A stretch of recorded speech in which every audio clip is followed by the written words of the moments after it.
वेदाणं नमो आयर्याणं नमो वज्रायाणं नमो लोरे सर्वसाम्यं सतीश वीर प्रभु का जग में प्रवर्ते तत्व बोध पाकर सब लोग हर्षे दुर्भावना न आवे मन में कदापि निर्विघ्न निरविकारी आराधना प्रवृत्ति। हम आप सब में एक सबको प्रश्न उठ सकता है या उठता ही है कि जब हमें धर्म में रुचि नहीं थी तब अज्ञान दशा में हमसे बहुत पाप हुए। ऐसे पाप हो गए क्योंकि सत्संग में नहीं थे।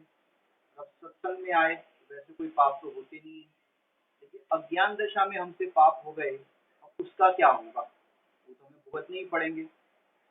तो अज्ञान दशा के पापों का फल भुगतना पड़ेगा, ऐसा सबको होता है। लेकिन आपको एक बताना चाहेंगे कि करणान योग में ऐसी एक चीज है कि आपने पहले भले ही कैसे ही पाप किए हो, सप्त व्यसन भी क्यों ना पाप किए हो, लेकिन आज आपका हो सकता है मन रोता हो कि उन पापों का क्या होगा जब भोगना पड़ेगा। जब करणान योग की ग्रंथों की चर्चा सुनते हैं, 70 कोड़ा कोड़ी 7वें नरक की आयु का इतना काल होता है, ऐसे ऐसे दुख भोगने पड़ते हैं नरकों में।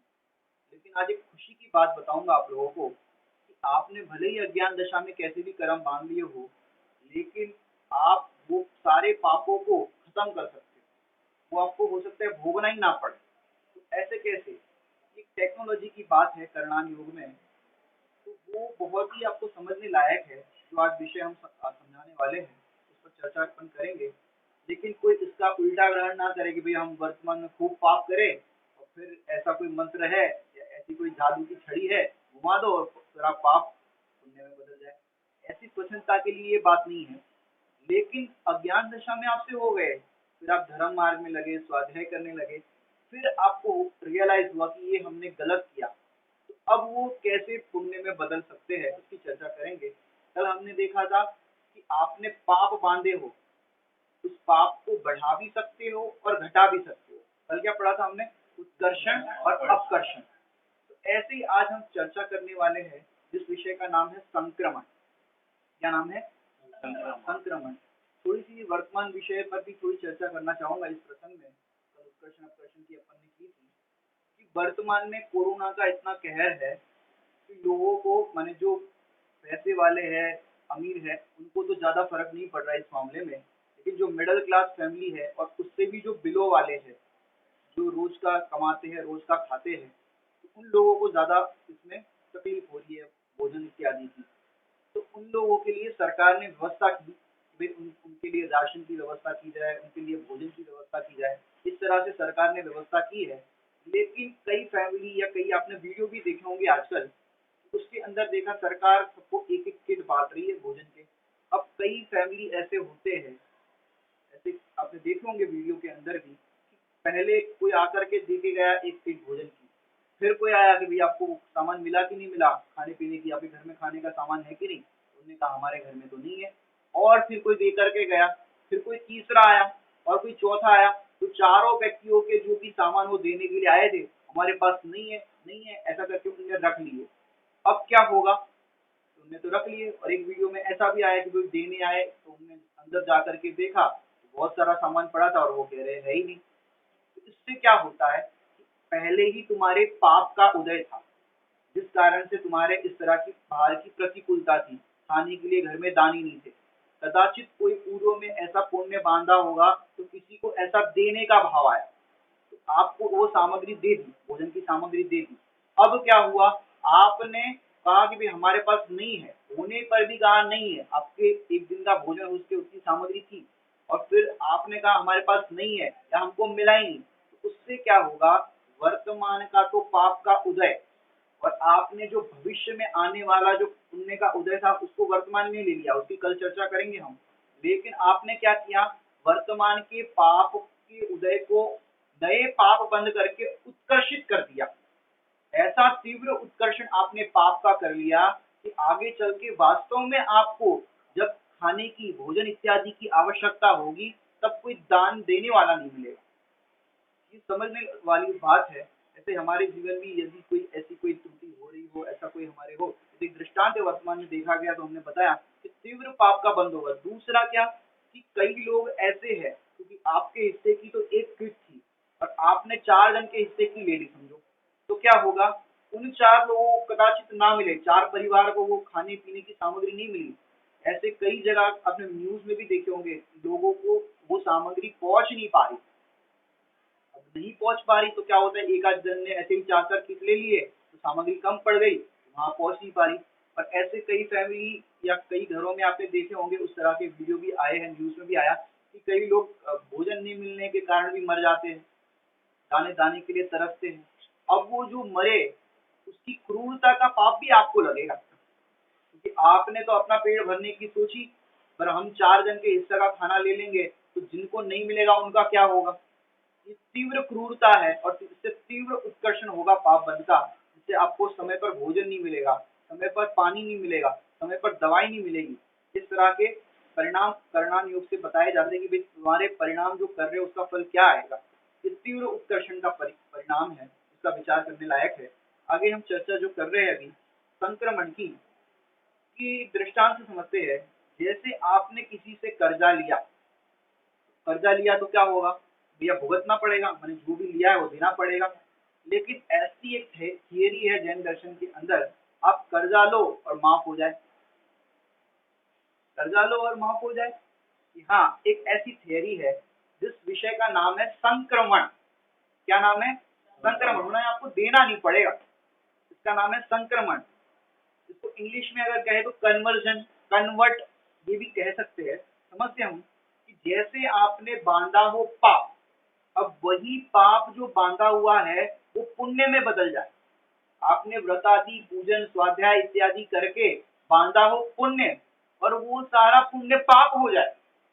दोनों बातें समझना, नहीं तो हमने अभी शुरुआत में तो ये कहा भाई आपने बांधा पाप और पुण्य हो जाए, लेकिन दोनों बातें समझना, बांधा हो पाप और हो जाए पुण्य, और व्रत उपवास इत्यादि करके शतावश्यक के कार्य करके विशुद्ध परिणामों से आपने बांधा हो पुण्य और वो हो जाए पाप में कन्वर्ट। दोनों स्थितियां हो सकती है। जैसे अमृत का सेवन करे और जहर बन जाए, और जहर का सेवन करे अमृत बन जाए। आपने समय जी में एक दृष्टांत सुना होगा कि जो वैद होता है, वैद वो विष का सेवन करे तो वो नहीं मरता, और सामान्य व्यक्ति कोई विष का सेवन करे तो वो मर जाता है। ऐसा होता है औषधि के अंदर भी, जो औषधि के रूप में प्रयोग करते हैं। जैसे आपको पता है, आपको पसंद है रसगुल्ला, अतुल भाई आपको पसंद है रसगुल्ला, और आपको भोजन में वही रसगुल्ला मिल जाए तो पुण्य का उदय की पाप का उदय? पुण्य का उदय। उनको पसंद है और मिल गया। अब सोचो 1 2 3 4 ऐसे रसगुल्ला तो बहुत है, आपके पास छूट है, और पता चला यहाँ जितने भी सभा में लोग बैठे हैं वे अतुल भाई को रसगुल्ला पसंद है, और सारे लोग कहेंगे भाई इनको पसंद है और आज इनके घर पे ही कार्यक्रम है, तो सब लोग आपको एक एक रसगुल्ला कराएंगे टेस्ट। जितने लोग बैठे सब लोग खिलाएंगे। बताओ, अब वो रसगुल्ला आपके पुण्य का उदय की पाप का उदय हो जाएगा? आ रहा है कि नहीं आ रहा है? यही रसगुल्ला पाप का उदय हो जाएगा। एक रसगुल्ला मिलना ये तो पुण्य का उदय, पसंद था इसलिए, पर पुण्य की अतिरेकता हो जाए, अब वो 20 रसगुल्ला खिलाने लग जाए, तो सब लोग खिलाने लग जाए, तो फिर हमारे हाथ से तो खाना पड़ेगा, हमारे हाथ से तो खाना पड़ेगा। तो यही पुण्य का उदय पाप में कन्वर्ट हो जाएगा। होता है कि नहीं होता? अरे पाप का उदय ये तो, पुण्य की अतिरिक्ता हो जाए तो। ऐसे जीव बांधता है पुण्य, माने देखा जाए तो ये जीव मैक्सिमम पुण्य बांधता है, आपको बताते हैं थोड़ी देर में। लेकिन इस पुण्य की तो एक्सपायरी डेट है, और देखा जाए तो अधिकतम हमने देखा होगा असाता वेदनी की उदीरना मैक्सिमम 33 सागर की कही गई, नरक की अपेक्षा से देखें तो असाता वेदनी की उदीरना 33 सागर तक कही गई, और साता की उदीरना 6 महीने तक। साता वेदनी की उदीरना मैक्सिमम, अगर आपको पुण्य का उदय की चलना हो तो 6 महीना। तो अंतर मुहूर्त वाला गणित अभी मत लगाना कि पुण्य पाप इस तरह से बदलते रहते हैं, ये अपन मुख्यता की बात कर रहे हैं। जैसे आपने करोड़ों वर्षों तक पूजा पाठ व्रत उपवास करके पुण्य बांधा, बराबर, लेकिन आपकी मनुष्य पर्याय की आयु है वो पूरा होने का टाइम आ गया। और दूसरी बात अगर हम कहें तो त्रस पर्याय का मैक्सिमम काल, ये जीव निगोज में है अनादिकाल से, और जब कदाचित कोई पुण्य का उदय आया तो वो निगोज से निकल करके त्रस पर्याय में आया। तो त्रस पर्याय का जो काल है मैक्सिमम वो है 2000 साधिक सागर, 2000 साधिक सागर।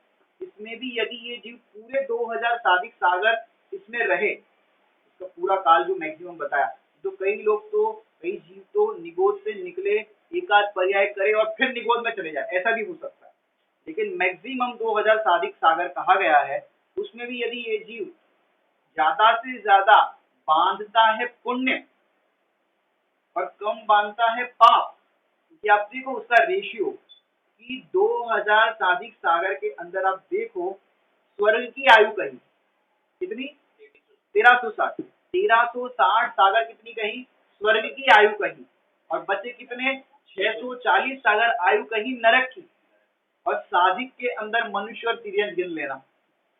सोचो इसका मतलब क्या हुआ, ये जीव बांधता है पुण्य ज्यादा, स्वर्ग ज्यादा जाता है नरक कम जाता है, लेकिन फिर भी देखो पाप का पुण्य में कन्वर्जन, करोड़ों वर्ष तक पूजा इत्यादि कार्य करे, समझो एक एक सेकंड करोड़ों रुपए के डायमंड भगवान के चरणों में समोषण में चढ़ाए, भगवान की पूजा अर्चना करे, लेकिन उसकी मनुष्य पर्याय का काल पूरा हो तो फिर कहाँ जाना पड़ेगा,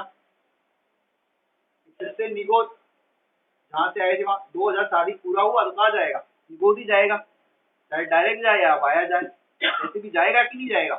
तो 2000 साधिक सागर मिलता है। अब इतना व्रत उपवास उसने किया, करोड़ों रुपए के डायमंड भगवान के चरणों में चढ़ाए, वो सारा पुण्य का क्या हुआ, वो सारा पुण्य कन्वर्टेड इनटू पाप, वो सारा पाप में बदल गया। क्योंकि हर चीज की एक्सपायरी होती है, आपने देखा होगा घरों के अंदर भी दूध है, दही है, और जितनी भी सारी चीजें बनाते हो, दाल रोटी सब्जी, सबकी एक्सपायरी निश्चित है। अब चरणाइयों के ग्रंथ में पढ़ना, नमक की मर्यादा कितनी होती है, नमक पीस लिया तो अंतर्मूर्त पीसने वाला, और फिर उसको कुछ जीरा वगैरह मसाले मिला दो तो 6 घंटे, इस तरह से उसकी मर्यादा होती है। और भी चीजों की सब मर्यादा होती है, आटे की सब ऋतु के हिसाब से मर्यादा होती है। तो ये हर चीज की मर्यादा होती है, एक्सपायरी होती है। तो यहाँ पर पुण्य की भी एक्सपायरी है, लेकिन पाप की एक्सपायरी नहीं है। असाता की तो कितने लंबे टाइम तक चलेगा असाता का, उसकी एक्सपायरी नहीं है। जैसे जहर की एक्सपायरी क्या होती है, जहर खरीद कर लेकर के आओ दुकान में से, मेडिकल में से मिलते हैं, मेडिकल में जहर खरीद करके लेके आओ, और जहर की एक्सपायरी कितनी है, जहर की एक्सपायरी नहीं है। तो यहाँ पर हम चर्चा कर रहे हैं संक्रमण विषय पर, कन्वर्ट माने पाप का पुण्य में, पुण्य का पाप में कैसे बदलाव हो सकता है, ये लेशा के परिणामों का इम्पैक्ट, इंप्रेशन बता रहे हैं मेन। तो जैसे देखो आप अमेरिका से 1 लाख का इंजेक्शन मंगाओ, कोरोना चल रहा है ना, तो कोरोना किसी को हो गया हो और 1 लाख का इंजेक्शन आपने मंगाया, 1 लाख का इंजेक्शन मंगाया, आपके पास आया और उस पर एक्सपायरी डेट लिखी है कल की, आज आपके पास इंजेक्शन आया और उस पर एक्सपायरी लिखी है कल की, तो बताओ दोगे कि नहीं दोगे, नहीं दोगे। क्यों नहीं दोगे भाई, कल एक्सपायर हो गया। अभी जिस पेशेंट को देने वाले हैं ये इंजेक्शन, वो समझो एक्सपायर नहीं होने वाला होगा तो भी एक्सपायर हो जाएगा, एक्सपायरी डेट लिखी है, दृष्टांत को दृष्टांत के हिसाब से लेना। ऐसे यहाँ पर भी पुण्य का उदय जो है, वो पुण्य का उदय भी पाप में कन्वर्ट हो जाता है यदि इस तरह से प्रयोग किया जाए तो। ऐसे जहर अमृत में, अमृत जहर में किस प्रकार से होता है, जैसे मैं एक सरल दृष्टांत दूं, जैसे मैं विद्वान हूँ, यदि मैं यहाँ पर किसी को डांट दूं या कोई मैं मुनिराज की निंदा करूं या किसी की भी निंदा करूं या ऐसी कोई बात कहूं किसी के संदर्भ में, तो क्या होगा, प्रवचन सुनते हो तो आप प्रवचन सुन करके प्रशंसा करोगे, लेकिन मैं यदि किसी को यहाँ डांट दूं या किसी की निंदा करूं या किसी के संदर्भ में कोई बात कहूं, तो सारा मेरा पुण्य कन्वर्टेड इनटू क्या हो जाएगा, पाप। मेरा क्या बोलते हैं, यश प्रकृति का उदय क्या हो जाएगा, अपयश में कन्वर्ट हो जाएगा यदि मैं किसी की निंदा करूंगा या कुछ कहूंगा। तो आपको एक दृष्टांत देकर के समझाऊंगा कि ऐसे हम अपने पुण्य को कितना खर्च करके पाप में डाल देते। जैसे महापुण्योदय से, देखो हमने एक बार बताया था, आंखों का मिलना ये पुण्य का उदय, और आंखों से जिनेंद्र भगवान के दर्शन मिलना ये महापुण्य का उदय, कानों का मिलना ये पुण्य का उदय, और कानों से जिनवाणी का श्रवण मिलना, ये महापुण्य का उदय। ऐसे सारी चीजों में घटाना, ये सब चीज जो अपने को मिली है। और तो और ये जैन कुल का मिलना महापुण्य का उदय। अगर हम कोई दूसरे कुल में होते, ये भारत देश में नहीं होते और इराक, ईरान, सीरिया में होते तो क्या होता, पाकिस्तान में होते तो क्या होता। ये सारी सुविधाएं, सारी अनुकूलताएं हमें मिली है, ये महापुण्य का उदय है। और इस पुण्य के उदय में अब सोचो, एक इसमें दृष्टांत आता है, जैसे हरिभाई जी के जो कथा कथा कथा संग्रह है, उसमें एक कथा की बात आती है। उसमें उन्होंने एक दृष्टांत माने एक कथा बताई है कि एक राजकुमार था, और वो राजकुमार एक नट की कन्या पर मोहित हो गया।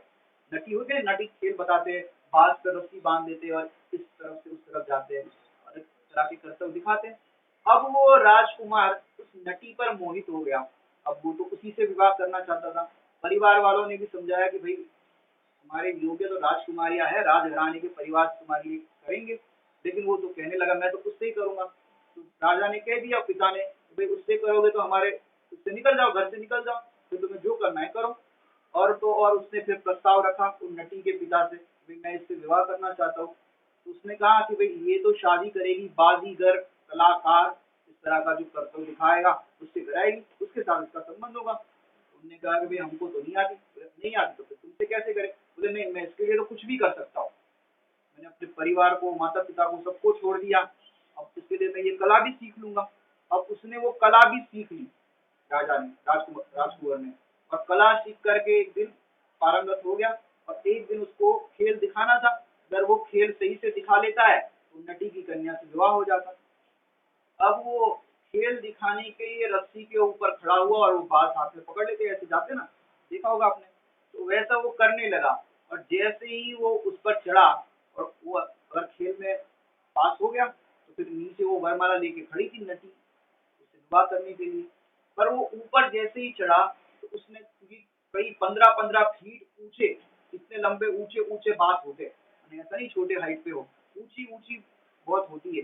तो वो वहां पर खड़ा होकर के चलने का प्रयास कर रहा था।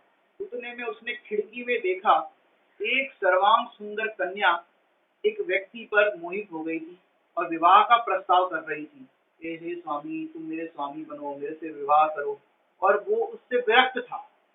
वो तो कह रहा था कि क्या करे। एक अभिराम कुमार की कथा में हमने लाइन सुनाई थी, वो लाइन यहाँ पर सुनाते आपको। वो सुंदर सी कन्या कह रही है, एक बार मेरे रूप को तो देखो, मेरी तरफ तो देखो, मुझसे विवाह करो, मेरे में क्या कमी है। ऐसे वो सर्वांग सुंदर कन्या उस व्यक्ति को अपना प्रस्ताव कर रही थी, मानो ऐसे कह रही हो, हे स्वामी एक बार मेरे रूप को देखो। तो वो कहने लगे, क्या देखे ये विकृत है चिद्रूप को देखो। ये देखने योग्य तो अपना चैतन्य परमात्मा है, उसको देखो, मैं तुम्हें क्या देखूं। और वो उससे विरक्त थे, वो सर्वांग सुंदर थी। तो ये जो नट का खेल दिखा रहे थे, राजकुमार ने देखा, अरे इतनी सर्वांग सुंदर कन्या और वो उससे विरक्त हो रहे, और मैं यहाँ नटी की कन्या। अब नटी की कन्या तो कितनी सुंदर होगी, क्या होगी, सब समझ सकते हो। और मैं इसके पीछे अपने माता पिता, राज्य, परिवार, सब कुछ छोड़ करके, अपना पुण्य वैभव सब कुछ छोड़ करके इसको पाने के लिए मैं नटी बन गया। अरे धिक्कार है मेरे ऐसे परिणाम को। और फिर उसने दीक्षा धारण कर ली। नीचे उतरा, वो वरमाला लेके खड़ी कि तुम तो पास हो गए, अब विवाह करो। अब मैं विवाह नहीं करूंगा, अब तो मैं दीक्षा धारण करूंगा। देखो इसमें बताना क्या है कि एक स्त्री से विवाह करने के लिए, नटी की कन्या से विवाह करने के लिए माता पिता, परिवार, राज्य, अपना पुण्य वैभव सब कुछ छोड़ने तैयार हो गया। तो उसने कितना पुण्य नष्ट किया सोचो। वो कैसे सामान्य जीवन जी रहा होगा जब नट का अभ्यास कर रहा होगा, तब सब कुछ छोड़ दिया। जैसे आजकल के बच्चे भी क्या करते हैं, मैं तो विवाह करूंगा तो फलाने से करूंगा, चाहे वो निचली जाति का हो, चाहे अन्य धर्म का हो, विधर्मी हो, मुसलमान हो, चाहे जैसे परिवार में लड़कियां शादी करती है, लड़के शादी करते हैं, भाई मैं इससे करूंगा। तो इससे आपने कितने पुण्य को नष्ट कर दिया। एक तो जैन धर्म को आप छोड़ना पड़ेगा, अपने माता पिता को छोड़ना पड़ेगा, अपने खान पान की संस्कृति को छोड़ना पड़ेगा, और तो और आगे आप उस मुसलमान और अन्य धर्म में विवाह करोगे, या जैन नहीं है वहां विवाह करोगे, तो आगे चल करके क्या होगा कि आपको ये भगवान बनने की विधि बात नहीं मिलेगी। आपको कितना बड़ा लॉस होगा, कितना बड़ा नुकसान होगा। ये पुण्य आपने वर्तमान में जैन धर्म में जन्मे तो ये आपका पुण्य का उदय, ये सारे पुण्य को आपने पाप में संक्रमण कर दिया, ये कितना बड़ा लॉस हो गया सोचो। और आगे चल करके आपको फिर पुनः जैन धर्म कब मिले ना मिले सोचो। कितने हमने पुण्य को जलाया तब जाके हमको कोई चीज मिलती है। कई बार हम सोचते हैं हमको जो ये चीज मिल जाए, लेकिन ये डिमांड करते हैं तो इससे हमारा पुण्य खर्च होता है, पुण्य खर्च होने पर वो मिलती है चीज। तो हमें कोई भी प्रकार की डिमांड इस तरह से नहीं होनी चाहिए, उसकी चर्चा अपन करेंगे। तो सोचो उस राजकुमार का कैसा क्या हुआ। ऐसे ही हम यदि जैन धर्म के अपने जो वीतरागी देव शास्त्र गुरु है उसको छोड़ करके अन्य देवी देवता के वहां अपना मस्तक झुकाते हैं, अन्य जगह जाते हैं, मनोती करते हैं कि हमें ये मिल जाए वो मिल जाए, तो हमारा पुण्य खर्च होता है फिर वो मिलता है। उनकी कृपा से मिलता है ऐसा नहीं है, हमारे पुण्य में से ही खर्च होकर के वो पूरा जाता है। और होता क्या है, वर्तमान का पुण्य पाप में संक्रमित हो जाता है, ऐसा होता है। जैसे देखो पूरे समाज का हम भोजन करें, पूरे भयंकर समाज का हमने भोजन रखा, अब भोजन के अंदर सबको बढ़िया शुद्ध सोला का दूध माने जो एकदम दिन में निकाला हुआ और अंतर मुहूर्त में अपने बर्तन में अपने पानी से थन धुलाए उस भैंस के गाय के, और वो दूध धुलवा करके हम लेकर के आए, और पूरे समाज का दूध बनने तो कितना लीटर लगेगा सोच लेना। और बढ़िया बासमती चावल और बढ़िया उसके अंदर इलायची केसर जो कुछ भी आप डालते हो वो सारी चीजें अपन ने डाली। अब सबके लिए वो इतनी बड़ी समाज के लिए खीर बन रही है। अब खीर के अंदर मात्र एक ड्रॉप, आई ड्रॉप होते ना उसके बराबर एक ड्रॉप उसके अंदर पोटेशियम साइनाइड जहर होता है, उसकी एक बूंद जरा सी गिर गई उस खीर के अंदर, बोलो क्या हो गया। तो कितने लोगों को खिलाओगे। क्यों, इतनी बढ़िया दूध सवेरे से अपन दिन में दुलवाया हुआ दूध बासमती चावल सब कुछ शुद्ध, सब कुछ शुद्ध अपन ने सात्विक बनाया है, वो खीर के अंदर सब चीजें डाली है। अब बताओ खीर क्या हो गई, कन्वर्टेड इनटू जहर, अमृत तुल्य खीर जहर में कन्वर्ट हो गई। ऐसे हमारा पुण्य भी हम यदि अन्य देवी देवता के यहाँ और चीज हम करते हैं तो हमारा सारा पुण्य कन्वर्टेड इनटू जहर में कन्वर्ट हो जाता है। इसी तरह से आपको एक दृष्टांत सुनाते हैं कि कैसे होता है। कि आपने चामुंड राय राजा का नाम सुना होगा। चामुंड राय राजा जो गोमटेश्वर बाहुबली की कहानी आपने सुनी होगी, वो चामुंड राय राजा ने स्वप्न में देखा कि भाई इस स्थान पर एक बहुत सुंदर प्रतिमा। स्वप्न आया तो मुनिराज निमिषचंद्र आचार्य से पूछा कि भाई ऐसे ऐसे स्वप्न आया है, तो बात बताई। और फिर उसने बताया कि इस जगह पर आप संधान करना तीर का, और जहाँ पर वो तीर जाकर रुकेगा वहां पर बढ़िया प्रतिमा बाहुबली भगवान की बनेगी। और वो फिर कारीगर भी लगवा दिए, सब कुछ लगा दिया, अंदर में भक्ति भाव भी बहुत था। तो उन्होंने क्या किया, इतनी विशाल काय प्रतिमा बाहुबली भगवान की बनवाई जो अब तक मैंने अब से पहले नहीं बनी थी। अब एक और वर्तमान में बनी है, उससे भी विशालकाय बनी है, लेकिन उस काल की बात करें तो इतनी बड़ी विशालकाय प्रतिमा नहीं थी। तो वो बाहुबली भगवान की प्रतिमा कारीगर से बनवाई। वो कारीगर भी ऐसा कि ब्रह्मचर्य व्रत का पालन करता था, उसकी पत्नी भोजन लेकर के आए तो उस पत्नी की ओर भी नहीं देखता था, रात्रि भोजन नहीं करता था। इस तरह से उसने भी बड़े भक्ति भाव से प्रतिमा बनाई। और तो और राजा ने कहा था, चामुंड राय राजा ने, कि भैया तुम जितने बड़े बड़े पत्थर निकालोगे उतने बराबर तुम्हें चांदी तोल के दूंगा। उसके बाद तुम छोटे छोटे टुकड़े निकालोगे प्रतिमा के, उसके बराबर मैं सोना तोल के दूंगा। और उसके बराबर तुम रज जितनी फिनिशिंग में निकालोगे उसके बराबर हीरे तोल के दूंगा। इतना भक्ति भाव मतलब बनाने का राजा को, वे कोई कमी नहीं रहनी चाहिए, पूरी एकदम व्यवस्थित बननी चाहिए। और अंत में हीरे तोल कर दे रहे थे, फिर कहा कि और कहीं पर कमी रह गई हो तो और आप फिनिशिंग करके रज निकालो। तो वो भी लोभी नहीं था, उसने कहा कि भाई अब मैं अगर कुछ करूंगा प्रतिमा को तो फिर खंडित हो जाएगी, अब इसमें कुछ बाकी नहीं है। इतना मतलब फिनिशिंग करके वो प्रतिमा बनाई। और जब वो प्रतिष्ठा का समय आया, जो अपन कहते ना प्रक्षाल करने का समय आया, प्रतिष्ठा होने के बाद जब पंचकलण के बाद प्रक्षाल का समय आया, और चामुंड राय राजा को अंदर में क्या हुआ कि आज पूरा समाज, आज पूरे भारत भर के लोग और भी जहाँ के भी लोग होंगे सब आ रहे हैं इस पंच कल्याण प्रतिष्ठा महोत्सव का लाभ लेने। इतनी विशाल काय प्रतिमा किसी ने नहीं बनाई। ऐसा अंदर में मान कषाय का जहर, जो चर्चा कर रहे थे, मान कषाय का जहर अंदर आ गया। फिर क्या हुआ, वो प्रक्षाल करने के लिए कलश चढ़ाए, लेकिन पूरी प्रतिमा का अभिषेक ना हो। वो सब विचार करने लगे, भाई क्यों नहीं जा रहा है पानी नीचे तक, जल क्यों नहीं, जल की धारा नीचे तक क्यों नहीं जा रही। सब विचार करने लगे और फिर सोचा कि भाई ऐसा क्या होगा। तो फिर मुनिदास से पूछा या ऐसा प्रसंग बना, तो बताया कि भाई तुम्हें मान कसाई हो गई, इस कारण से ऐसा हुआ है। अब यहाँ पर कोई निर्दोष व्यक्ति होगा जिसके परिणाम में विशुद्धता होगी, उससे ये जल माने जलाभिषेक होगा। वहां पर एक छोटा सा बालक था, ग्वाले का ऐसा छोटा सा बालक था, वो भी छोटी सी लुटिया लेकर के आ गया था प्रक्षाल करने के, भी हम भी करेंगे भगवान जी का प्रक्षाल। तो सब लोग वहां पर थे, तो छोटे से बालक के माध्यम से वो प्रक्षाल संपन्न हुआ। ऐसा अलग अलग कहानियों में सब आता है। तो मूल बात तो यहाँ पर कहने की ये है कि इतनी भक्ति भाव से, उदारता से दान दे करके, धन दे करके इतनी विशाल प्रतिमा बनवाई, और फिर एक अंत समय में प्रक्षाल के समय, अभिषेक के समय वो मान कसाय का जहर आ गया, तो क्या हुआ, सारा पुण्य कन्वर्टेड इनटू पाप में बदल गया। जैसे हम भी अनुष्ठान करते हैं, विधान कराते हैं या बोली लेते हैं प्रतिष्ठा में और सब काम करते हैं, लेकिन यदि वो कार्य में आपको अगर मान कसाय चढ़ गई कि हमारे जैसा कोई नहीं, हमारे जैसा किसी ने दान नहीं दिया, मेरा फोटो खींच रहा है, मेरा वीडियो बन रहा है, मेरा ऐसा हो रहा है, तो आपका सारा पुण्य कन्वर्टेड इनटू पाप में हो जाएगा।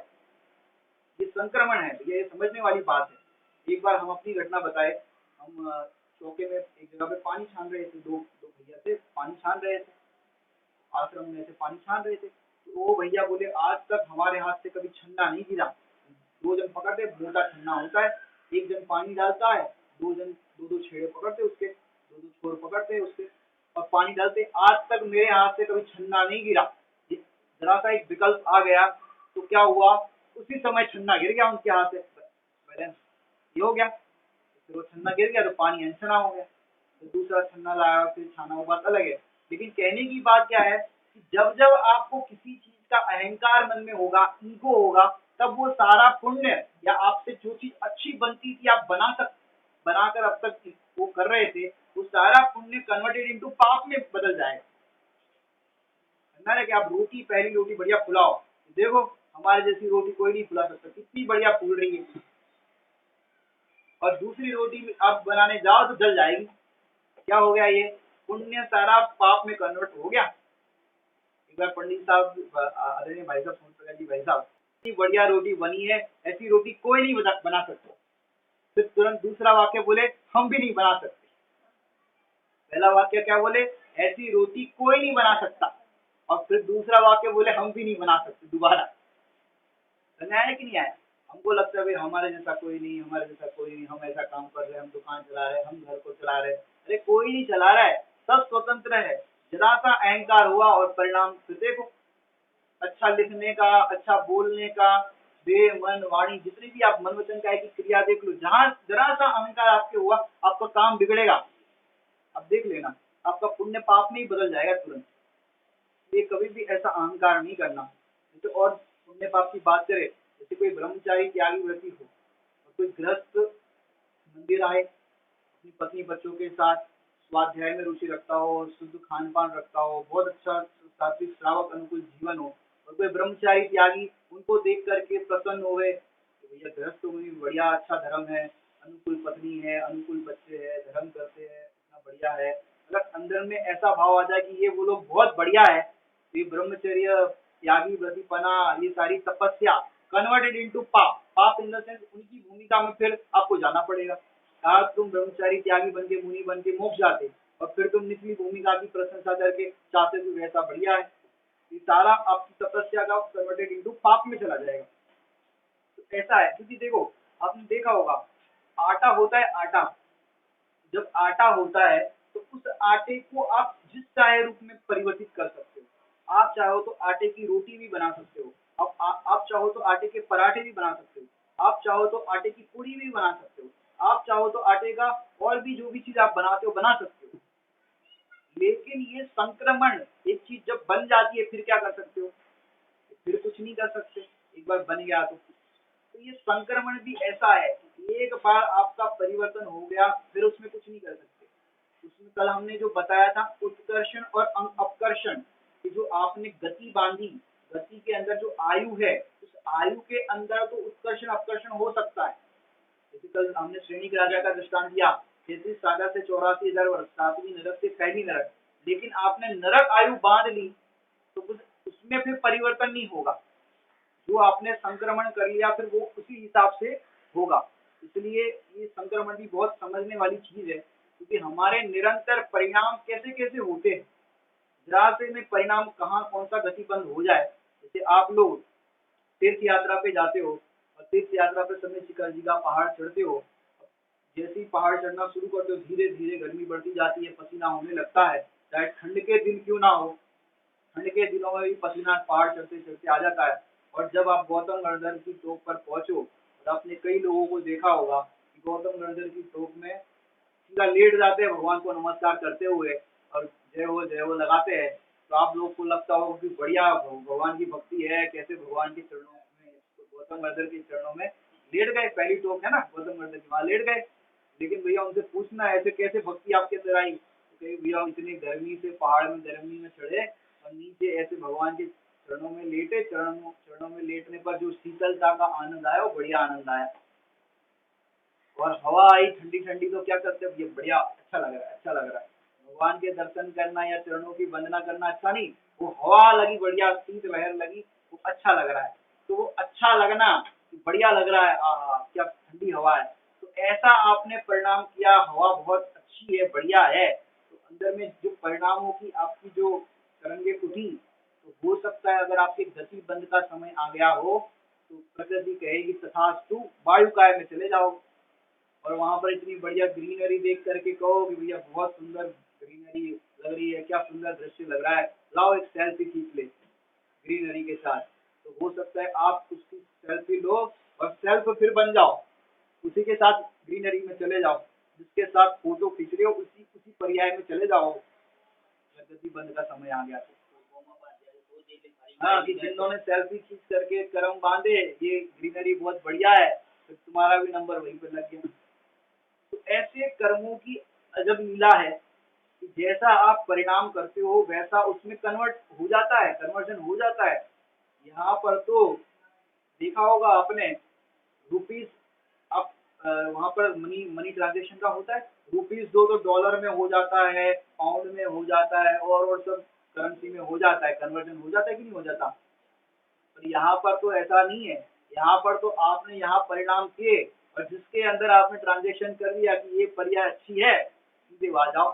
आप लोग देखते हो तीर्थ यात्रा करते समय कुत्ता देखते हो चढ़ता है पहाड़ के ऊपर, तो भाई ये कुत्ता बहुत बढ़िया है, यहाँ रोज पहाड़ वंदना कर सकता है, आ रहा जा रहा है, कुत्ते को भी देखो तीर्थ वंदना हो रही है, साथ तो हो जाएगा फिर आपका भी, कुत्ते की पर्याय में जाओ। डोली वाले को देख करके भी आपके परिणाम होते हैं, फिर डोली वाले रोज पहाड़ पर चढ़ते हैं उतरते हैं वंदना कराते हैं, उनकी तो कितनी यात्रा हो गई होगी, भैया उनकी कोई यात्रा यात्रा नहीं होती। भाव सहित वंदे जो कोई, लोग उसका उल्टा भी कहते हैं, क्या कहते हैं, एक बार वंदे जो कोई ताही नरक पशु गति नहीं हुई, एक बार नहीं भैया, भाव सहित।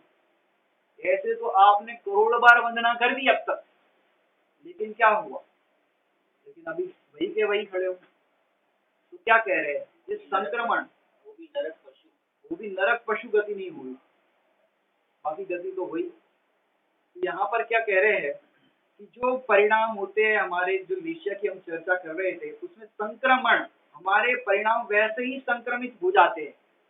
और आपको बताए, आपने पुराण यदि पढ़े हो तो पुराण के अंदर द्रौपदी के पूर्व भव की कथा पढ़ना। द्रौपदी के पूर्व भव में देखे तो दुर्गंधा नाम की कन्या, ये कहानी आती है, दुर्गंधा नाम की कन्या कि वो द्रौपदी के पूर्व भव के अंदर जब वो गर्भ में आई द्रौपदी का जीव, तो उसके पिताजी चले गए, उनका देहांत हो गया। जब द्रौपदी एक दुर्गंधा का जन्म हुआ, उसकी माता जी का देहांत हो गया। जैसे तैसे लोगों ने कैसे भी पाला, और जब वो 14-16 साल की हुई तो उसके शरीर से बदबू आती थी, बहुत दुर्गंध आती थी, पूरा शरीर दुर्गंधित था, कोई उसको पास में खड़े रहने नहीं देता था, कोई उससे बात नहीं करता था, कहीं पर वो खाने के लिए भी भोजन मांगने जाए तो लोग उसको धुतकार के उसको भगा देते थे। ऐसी तो उसकी दशा थी। उस दुर्गंधा के भी पूर्व में ये बात करें तो कोई मुनिराज की उसने निंदा की थी, उसके फल में वर्तमान में ऐसी दशा हुई। अब वो क्या करे, बेचारी दुर्गंधा थी, कोई रहने नहीं दे पास में, तो नदी किनारे वो नाव चलाती थी, आजीविका करती थी, जैसे तैसे अपनी गुजर बसर करती थी। एक दिन एक आरिका माता जी वहां पर नदी किनारे आए थे। अब उनको उस तरफ जाना था, उसको खड़े रहे थे आरिका माता जी, तो उसको मन में समझ में आया कि माता जी को उस तरफ जाना है। अब वो तो निवेदन करेंगे नहीं कि भाई हमको जाना है, पार करा दो। उसने ही निवेदन किया दुर्गंधा ने कि माता जी आपको उस पार हम छोड़ दें। तो माता जी ने सहज स्वीकृति करके नाव में बैठ गए।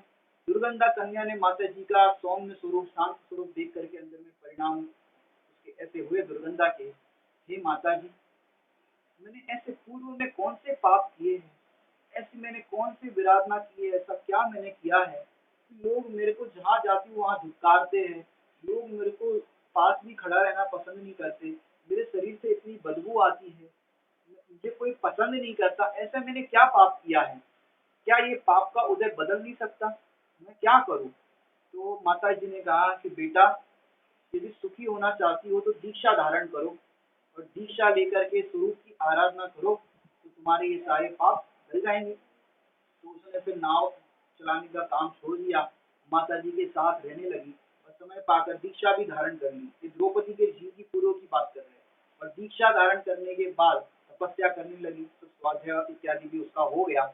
फिर क्या हुआ, एक दिन एक उद्यान के अंदर वो दुर्गंधा जो कन्या कालिका माता जी बने थे, वो ध्यान कर रही थी। ध्यान करते करते वहां पर जंगल में एक वेश्या 5 पुरुषों के साथ रम रही थी।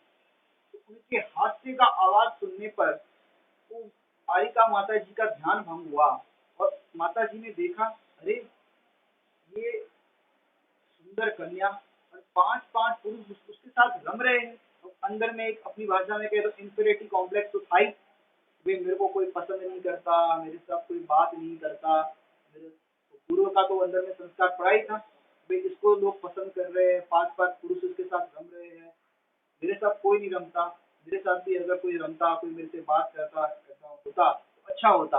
अब उसने उन माता जी ने, दुर्गंधा जो कन्या थी, वो माता जी ने सारी तपस्या, सारा पुण्य, सारी पवित्रता सब नष्ट कर दी। माने ये सारा पुण्य जो कमाया था आरिका माता जी बन के, वो सारा पुण्य कन्वर्टेड इनटू पाप, तो पाप में बदल गया और आगे चल के वो द्रौपदी बनी। और द्रौपदी बनने पर क्या हुआ, सब स्वयंवर का सब प्रसंग हुआ। और उसके अंदर भी देखो कि जब वो वरमाला पहनाई जा रही थी, तो वरमाला के पहनाने के समय वो वरमाला टूट गई, तो जो पांचों पांडव थे उन पे उससे फूल गिर गए समझो। तो क्या हुआ, लोगों ने हंसी उड़ाई, क्योंकि द्रौपदी से सब विवाह करना चाहते थे, सबने हंसी उड़ाई कि भाई तुम्हारे फूल तो 5 पर गिरे, इसका मतलब तुम 5 से वर गई, तो तुम 5 भरदारी हो गई। तो इस तरह से शीलवती कन्या का इस तरह से क्या हुआ, हास्य उड़ा, कलंक लगा। माता जी की अवस्था में, हरिका जी की अवस्था में वो अच्छा लगा, वेश्या 5 पुरुषों के साथ रम रही, हमारे साथ भी कोई ऐसा रमे। तो इस परिणाम से क्या हुआ कि उसको वैसा फल आया, अपेश का उसको उदय आया, तो सारा पुण्य कन्वर्टेड इनटू पाप में बदल गया। तो ऐसे पुराण भी हमें संक्रमण किसका कैसा क्या हो जाता है ये बताता है। इसलिए हमें ये पुराण पढ़ करके भी अपने परिणामों के अंदर विचार करना चाहिए कि हमारा भविष्य क्या होगा। और आपको इसकी थोड़ी चर्चा करें, थोड़ी पुराण के एंगल से ही चर्चा कर रहे हैं, जिससे पुराण की भी हमको जानकारी मिले कि कैसे कैसे जीव हुए, कैसे कैसे महापुरुष हत्या हुए, उनका पुण्य पाप कैसे बदल गया। एक कृष्ण के भाई बलराम, बलराम के पूर्व भव की एक कथा आती है। तो वो ब्राह्मण थे उस पर्याय में। तो ब्राह्मण की पर्याय में क्या हुआ कि ब्राह्मण की पर्याय में उनके पास भोजन करने के भी सामर्थ्य, माने भोजन करने जितना भी पूरा भोजन पेट भर सके उतना भोजन घर में नहीं था। ब्राह्मण थे तो क्या करे, जहाँ तहाँ जाते थे, भिक्षा मांगते थे और भोजन करते थे, इतना भोजन नहीं मिलता था। एक दिन एक दिगंबर मुनिराज आहार चर्या के लिए निकले और साथ साथ ये भी वहां पर भिक्षा देने के लिए निकले।